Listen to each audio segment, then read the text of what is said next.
오늘 본문 보면 이때에 라고 말씀이 시작하고 있습니다. 이때가 언젠가 하나님께서 천사를 통하여 내가 아들을 낳으리라. 네가 아들을 낳으리니 이름을 예수라 하라 라고 수태고지를 해준 바로 그때에 내가 아들을 낳을 것이라고 하나님께서 천사를 통해 마리아에게 알려주신 바로 그때에 자, 마리아가 어떻게 했는가?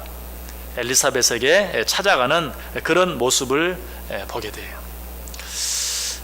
당시 마리아가 있던 곳과 엘리사벳이 살고 있던 곳과는 거리가 160km 정도 떨어져 있어요. 160km면 우리 여기서 대전 정도 되죠. 대전. 근데 뭐 요즘 같은 때야 뭐 얼마든지 그럴 수 있죠. 그런데 요즘 같은 때도 가깝진 않아요. 그죠? 여러분 대전 한번 가려면 그래도 마음 먹고 차를 타고 가는데도 마음 먹고 가야 돼요. 특별히 추석 명절 때 이런 때는 더더욱 쉽게 갈 수 있는 그런 곳이 아니죠. 그런데 이 160km나 떨어져 있는 곳을 단숨에 쏜살같이 자리를 박차고 일어나서 엘리사벳을 향해 간 것을 보게 돼요. 마리아가 이렇게 한 이유가 무엇인가? 하나님께서 그에게 주신 놀라운 은혜를 엘리사벳과 나누기 위해서였어요. 자, 하나님이 주신 은혜를 다른 사람과 나누는 것, 이걸 뭐라고 말합니까? 교제라고 말합니다. 교제. 이게 바로 성도의 교제예요. 그래서 저는 오늘 이 말씀, 이 사건을 통해서 성도의 교제가 얼마나 중요한가 하는 것을 생각해 보려고 그래요. 먼저 오늘 이 마리아가 엘리사벳과 이 성도의 교제를 나누는 그런 모습을 통해서 우리는 이 성도의 교제가 왜 중요한가 하는 두 가지 이유를 발견할 수 있는데, 첫 번째 이유는 소극적인 이유라고 말할 수 있는데요. 왜 성도의 교제가 중요한가? 사탄은 교제하지 않는 성도를 노려요. 자, 성경이 뭐라고 말하죠? 사탄이 우는 사자와 같이 집어삼킬 자를 찾는다.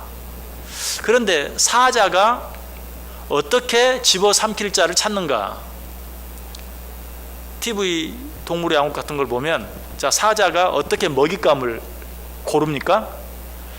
약한 것, 뭐 힘이 없는 그런 사자를, 다른 짐승을 노리기도 하죠. 그런데 제일 먼저 사자는 무리에서 벗어나 혼자 떨어져 있는 짐승을 첫 번째 타겟으로 삼아요.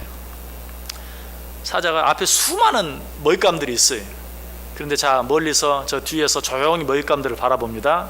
이때 사자가 먹잇감을 고르는데 제일 먼저 보는 것이 그 무리들 속에 있지 아니하고 그 무리들을 떨어져 나와 혼자 따로 있는 놈이 어떤 놈인가를 보는 것이.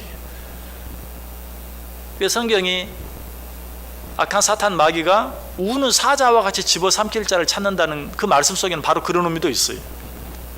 무리 가운데서 떨어져서 성도들 간에 서로 교제하지 아니하고 독불장군처럼 혼자 떨어져 있는. 근데 주로 누가 혼자 떨어져 있는가? 실제로 약하고 부족하다라고 생각하는 사람은 혼자 떨어져 있지 않아요. 누가 혼자 떨어져 있어요? 자기는 자기 혼자도 살 수 있다. 나 혼자도 살 수 있다. 아무도 없어도 된다.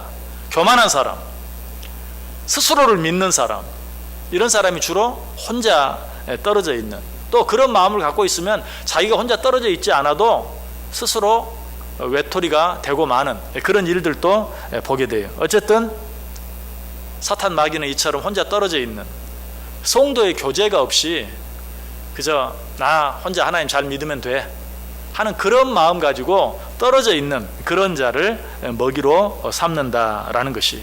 그렇기 때문에 우리는 성도의 교제 안에 늘 있어야 돼요. 자, 이것은 어쨌든 사탄의 공격을 피하기 위해서, 사탄의 공격을 막기 위해서, 사탄에게 잡혀 먹히지 않기 위해서 성도의 교제가 필요하다. 이건 어떤 교제의 소극적인 이유라고 말할 수 있죠. 자, 그렇다면 성도의 교제가 중요한 보다 적극적인 이유는 무엇일까? 성도의 교제가 온전히 이루어질 때 비록 이 세상에 살지만 천국의 기쁨을 맛보며 살 수 있어요. 우리는 천국을 믿고 살긴 하지만 세상이 천국은 아니잖아요. 그렇죠?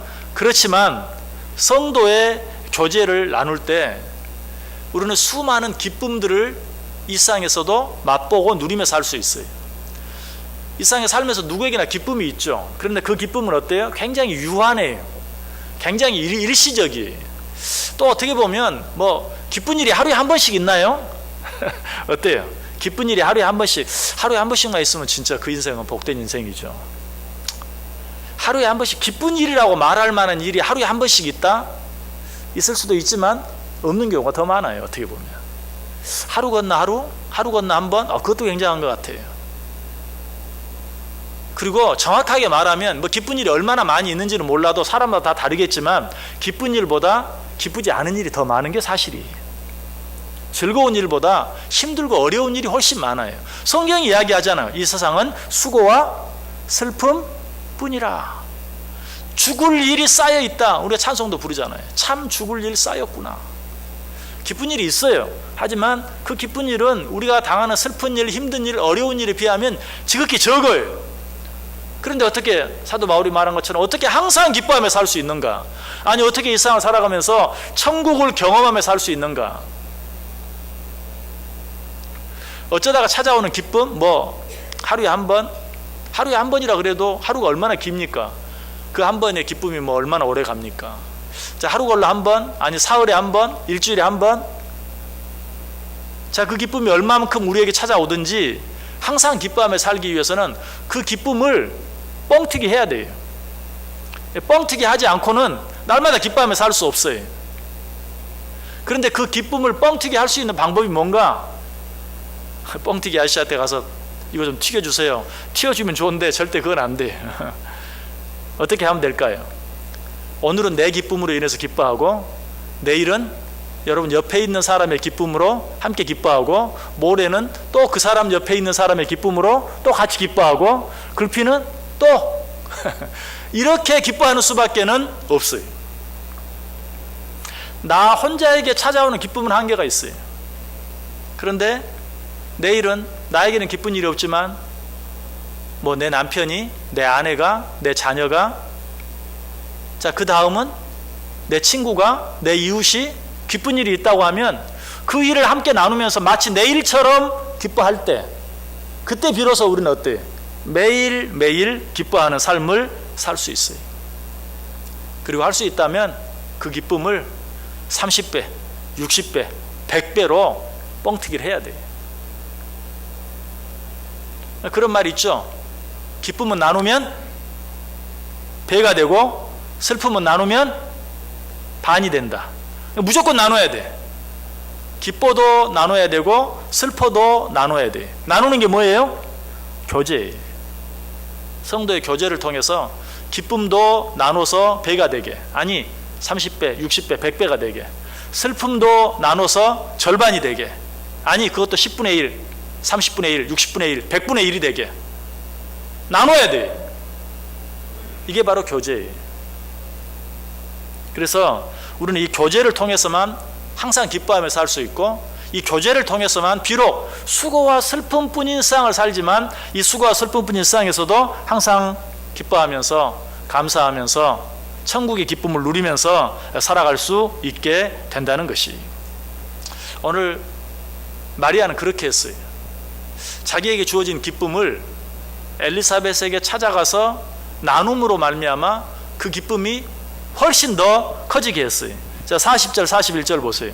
사가랴의 집에 들어가 엘리사벳에게 문안하니 엘리사벳이 마리아가 문안함을 들으매 아이가 복중에서 뛰노는지라.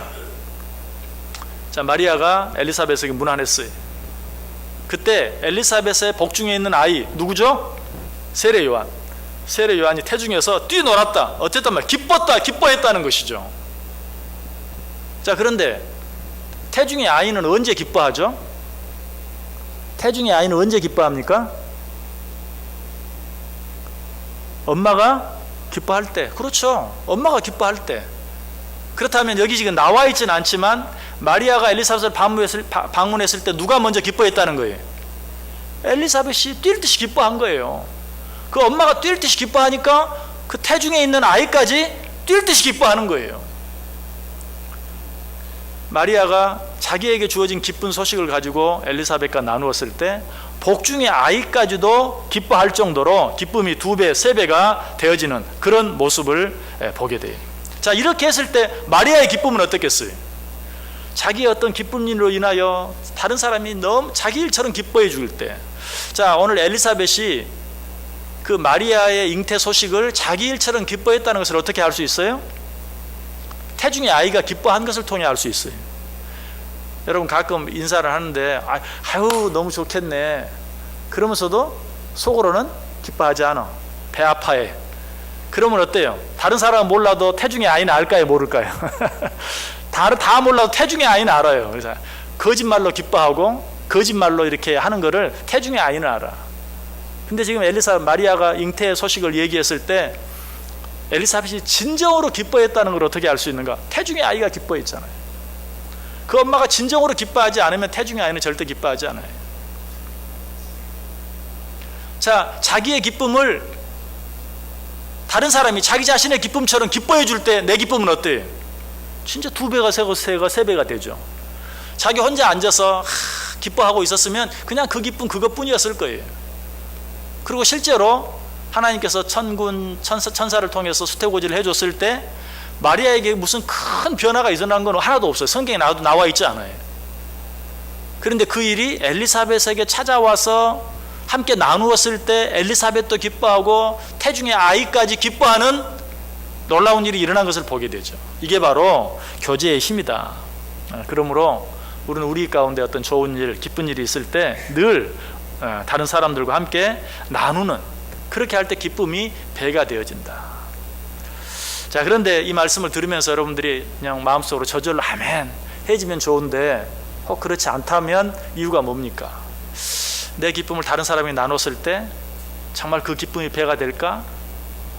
내가 그렇게 할 때 다른 사람들이 그저 입을 실룩실룩하고 비아냥거리고 자기 일처럼 기뻐해 주지 않으면 내 있던 기쁨마저도 사라져버리는 그런 일들이 실제로 있거든요. 그래서 목사님 말씀은 좋은데 사실 기쁨을 나누려고 해도 나누면 자기 기쁨처럼 좋아하기는커녕 그냥 비웃고 비아냥거리고 앞에서는 뭐 축하한다고 하지만 사실은 함께 기뻐해 주지 않고 그래서 있던 기쁨까지도 빼앗겨버릴 때가 많습니다. 실제로 그런 일이 있어요. 왜 그럴까요? 성도의 교제에도 하나님께서 우리에게 가르쳐 주신 방법이 있어요. 그 방법대로 우리가 서로 교제할 수 있어야 돼요. 자, 어떻게 교제해야 될까요? 역시 이 마리아와 엘리사벳 사이에서 일어난 이 교제의 방법 속에 우리가 성도 간에 교제할 때 반드시 지켜야 될 원칙들이 있는 것을 보게 돼요. 자, 마리아는 자기의 기쁨이 있을 때 누구를 제일 먼저 찾아갔어요? 요셉을 찾아갔습니까? 누굴 찾아갔어요? 뭘 물어보냐고요? 알았어요. 뭘 그런 걸 물어보냐고 성경에 다 나와 있는데 방금 읽어놓고 아까 목사님이 얘기했잖아요. 이런 표정 보니까 그런 것 같아. 아유 힘 빠져. 예. 자, 엘리사벳을 찾아갔어요. 엘리사벳을. 근데 사실 자기에게 잉태되었다는 소식, 그게 좋은 소식이든, 자, 좋은 의미로 받아들였던, 우리가 알고 있는 것처럼 이제 큰일 났다, 처녀가 아이를 낳게 됐으니 걱정스러운 일로 받아들였던, 사실은 누굴 먼저 찾아가야 돼? 요셉을 찾아가야 맞죠. 정혼자, 결혼할 사람 요셉을 찾아가야 맞아요. 그런데 마리아는 그렇게 하지 않았어요. 160km나 떨어져 있는 누구? 엘리사벳을 찾아갔어요. 왜? 마리아는 알았어요. 엘리사벳이 성령 충만한 사람인 것을 알았어요. 성령 충만한 사람. 마리아는 성령 충만한 사람을 찾아갔어요. 여러분, 성도의 교제. 자, 어떻게 보면 내 기쁨을 나눈다는 것이 다른 사람 봤을 때는 자랑일 수도 있어요. 그렇죠? 그런데 내가 내게 일어난 내 기쁜 일을 다른 사람에게 자랑을 해도 함께 기뻐해 줄 만한, 여러분 알잖아요. 어떤 사람은 절대로 같이 기뻐해 주지 않을 사람인데 가서 자랑하고 있어. 자랑하고 싶어가지고. 그러니까 있던 기쁨마저도 빼앗겨 버리는 거죠. 내가 정말 자랑해주면 그 사람이, 자랑하면 그 사람이 자기 일처럼 기뻐해 줄 만한 사람한테 가서 나눠야 돼요. 특별히 영적으로 성령 충만한 사람. 그렇지 못한 사람에게는 아예 자랑도 말아야 돼. 여러분 사실 이걸 알아야 돼요. 믿음 안에서 기도하고 남을 사랑하고 남이 가지고 있는 염려를 내 염려처럼 해주고 남이 가지고 있는 기쁨은 내 기쁨처럼 기뻐해주고 함께 감사해 줄 수 있는 그런 사람, 이런 사람이 있어야 되고 그런 사람과 늘 교제할 수 있어야 돼요. 이런 말이 있어요. 지혜로운 사람과 적이 될지언정 어리석은 사람과 친구가 되지 말라. 이 말이 무슨 말인 줄 아세요? 지혜로운 사람과 적이 되는 것이 차라리 어리석은 사람과 친구가 되는 것보다 낫다. 그러니까 지혜로운 사람과 적이 돼도 거기서는 뭐 얻을 것이 있을지 몰라도 어리석은 사람과 친구가 되어서는 절대로 얻을 것이 없다. 그런 말이에요. 여러분 정말 그렇습니다.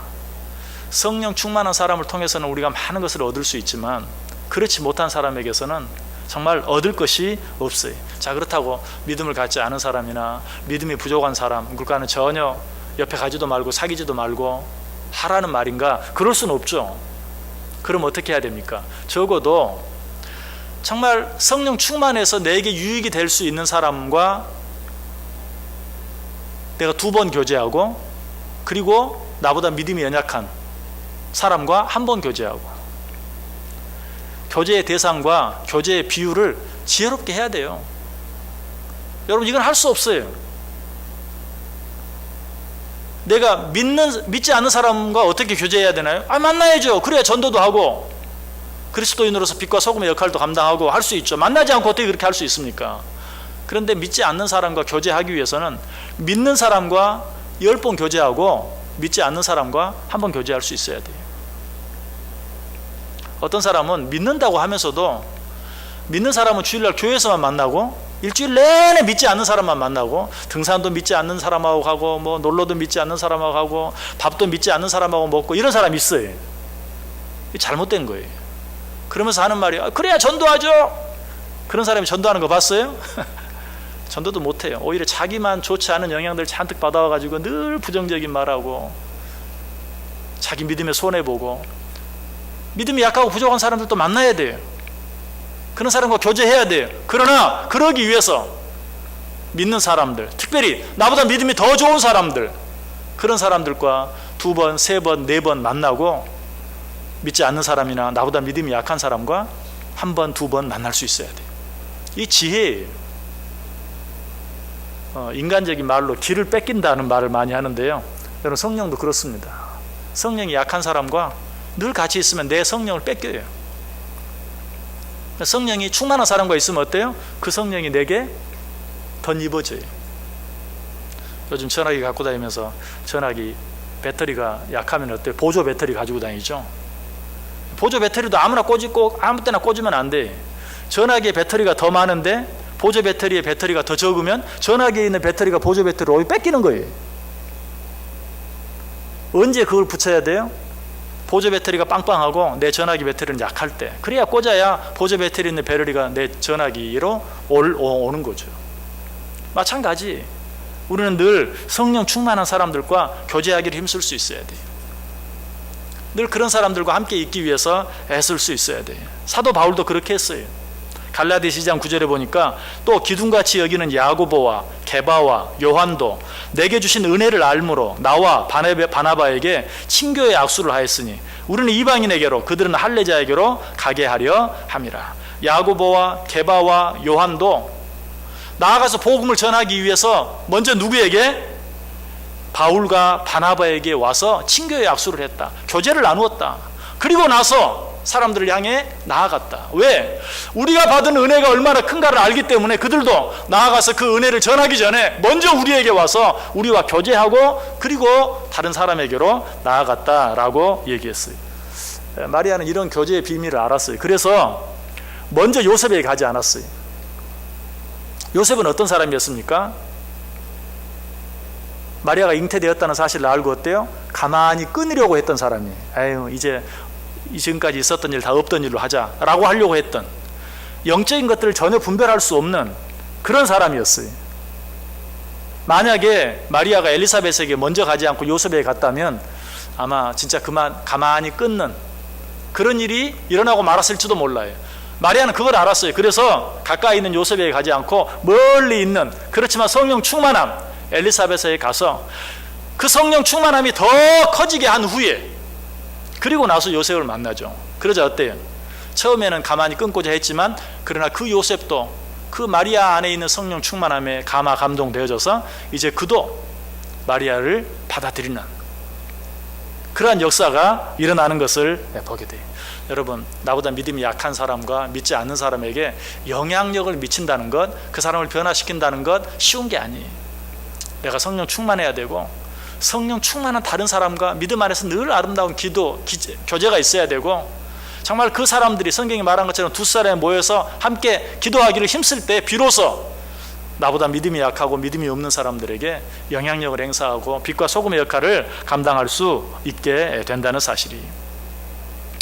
여러분, 우리가 이처럼 믿음 안에서 교제할 때 항상 성령 충만한 사람들, 믿음 안에 있는 사람들을 만나야 되는데, 특별히 오늘 이제 엘리사벳의 입장에 생각해 보면 누군가 나를 찾아왔을 때도 어떤 마음, 어떤 태도로, 오늘 마리아가 엘리사벳을 찾아갔을 때 엘리사벳이 얼마나 기뻐하고 즐거워했는가, 아까 말씀드렸죠.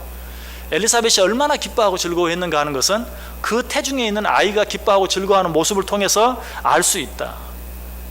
우리도 누군가가 우리에게 와서 자기의 좋은 것, 우리는 그것을 어떻게 볼 때는 그것이 자기의 자랑처럼 느껴진다 할지라도 그것을 나눌 때 기쁨으로 받을 수 있는 태도가 필요해요. 우리는 그런 모습들이 참 부족할 때가 많아요. 다른 사람의 기쁨을 내 기쁨처럼 받아들여주지 못하는, 남 잘못된 얘기는 그냥 하고 싶어서 입이 근질근질한데도 남 잘된 이야기는 하지도 않고 들으려고도 하지도 않는 그런 태도, 이런 것들이 정말 그 성도 안에서의 교제를 나누지 못하게 만드는, 그 교제로 인해서 기쁨이 더 충만해지는 것들을 제한해버리는 그런 일들이 얼마나 많은지 몰라요. 그러나 엘리사벳은 그렇게 하지 않았어요. 마리아가 왔을 때, 그리고 그에게 주어진 그 기쁨을 자기 기쁨처럼 기뻐하고 축하하고 하는 모습을 봐요. 여러분, 다른 사람이 잘 됐을 때 여러분은 어떻게 합니까? 진심으로 기뻐해주고 진심으로 축하해주고 무엇인가 잘했을 때 진심으로 칭찬해주는, 여러분 그것이 바로 어떻게 내 기쁨을 2배로 만드는 비결이라니까요. 내 기쁨만 가지고는 항상 기뻐하며 살 수 없어요. 다른 사람의 기쁨까지도 내 기쁨으로 만들어야 돼. 다른 사람의 잘된 일도 내가 잘된 일처럼 함께 좋아하고 기뻐할 때만 항상 기뻐하며 살 수 있어요. 한 걸음 더 나아가서 축복할 수 있어야 돼. 더 잘 되라고. 오늘 엘리사벳이 그랬어요. 41절 42절 보세요. 엘리사벳이 마리아가 문안함을 들으매 아이가 복중에서 뛰노는지라. 엘리사벳이 성령의 충만함을 받아 큰 소리로 불러 이르되 여자 중에 내가 복이 있으며 내 태중의 아이도 복이 있도다. 다른 사람을 축복하는 거예요. 다른 사람을 축복해야 돼. 우리는 어떤 사람 집에 갔을 때 집이 막 으리으리하고 어마어마해요. 그러면 내 마음속에 제일 먼저 드는 생각이 어떤 생각이에요? 재수 없는 놈은 뒤로 넘어져도 코가 깨진다는데 이 놈은 도대체 재수가 얼마나 적길래 하는 그런 생각, 배 아픈 마음. 그러나 나보다 못된 사람뿐만 아니라 나보다 잘된 사람도 더 축복해주는, 목사에게 주어진 하나의 특권이 있다면 진짜 성도들 축복하는 것이죠. 성도들 가정 방문할 때마다 항상 집 앞 들어갈 때부터 이 가정에 축복이 있기를 하는 축복하는 마음으로 그 가정에 들어갑니다. 그런데 또 한 가지, 저는 어떤 교회를 가든지, 물론 그 교회가 우리 교회보다 더 적고 힘이 없고 부족하고 그런 교회일 때 축복하는 것은 당연하죠. 그런데 우리 교회보다 훨씬 크고 우리 교회는 비교되지 않을 정도로 정말 크고 좋은 교회 갔을 때는 어떨까요? 저는 그때도 동일하게 축복합니다. 하나님, 이 교회를 통해서 큰 일을 감당케 하여 주옵소서. 우리들이 나보다 약한 자들을 축복할 줄 알아요. 근데 나보다 더 강한 자들은 축복할 줄 몰라요. 그로 말미암아서 우리의 기쁨들이 반감돼 버리는, 내가 받을 수 있는 더 큰 축복을 놓쳐버리는, 여러분 나보다 약하고 부족한 자들을 축복할 뿐만 아니라 나보다 더 내가 축복할 것이 없을 정도로 잘 살고 강하고 잘된 그런 사람들을 향해서도 축복해 보세요. 그렇게 할 때만 우리는 항상 기뻐하며 살 수 있어요. 오늘 엘리사벳이 그랬어요. 저는 엘리사벳이 지금 엘리사벳에게 세례 요한을 주실 때도 하나님께서 분명히 다 예언해 주셨죠. 주의 길을 예비하는 자. 그런데 어때요? 지금 이제 마리아는 자기 아들이 섬길 주님을 가졌어요. 배가 아플 수도 있어요. 특별히 자녀의 일들은 어때요? 얼마나 예민합니까? 얼마든지 배가 아플 수 있어요. 그럼에도 불구하고 어때요? 내게 복이 있고 내 태중의 아이에게 복이 있다 라고 그를 진심으로 축복한, 이런 마음이 있을 때 비로소 우리는 성도의 교제가 가능한 거예요. 이런 마음이 없으면 성도의 교제를 온전히 할 수 없어요. 자, 또 한 가지 오늘 이 엘리사벳의 태도를 통해서 우리가 배울 수 있는 교제의 원칙이 있어요. 그건 뭡니까? 마리아가 엘리사벳을 찾아왔을 때 엘리사벳이 어떻게 그를 반겨 맞습니까? 내 주의 어머니, 내 주의 어머니. 마리아와 엘리사벳은 어떤 관계죠? 주인과 종의 관계입니까? 아니, 친척 관계. 누가 나이가 많습니까? 엘리사벳이 훨씬 많아요. 누가 먼저 아이를 가졌습니까? 엘리사벳이 먼저 가졌어요. 그럼에도 불구하고 내 주의 어머니라고 자기 손 아래 사람 마리아를 높이는 모습을 봐요. 성도의 교제가 온전히 이루어지기 위해서는 교제해봤자 뭐 맨 마음만 다치고요, 상하기만 하고요, 자존심만 상하고요, 기분만 나쁘고요, 그렇게 되지 않기 위해서는 어떻게 해야 돼요? 남을 높여주는, 남을 나보다 낮게 여기는 마음이 있을 때 가능해요. 엘리사벳이 마리아를 높일 이유는 전혀 없어요. 손 아래 사람, 나이도 어린 사람, 자기보다 아이를 늦게 가졌고 뭐 등등 그렇지만, 물론 하나님의 예언을 주셨기 때문에, 그러나 예언을 주셨기 때문에, 하나님께서 말씀하셨기 때문에 우리가 그렇게 할 수만 있다면 무슨 문제가 있겠어요? 그럼에도 불구하고 우리는 그렇게 못해요. 그러나 엘리사벳은 아까 말씀드렸어요. 정말 기뻐했다.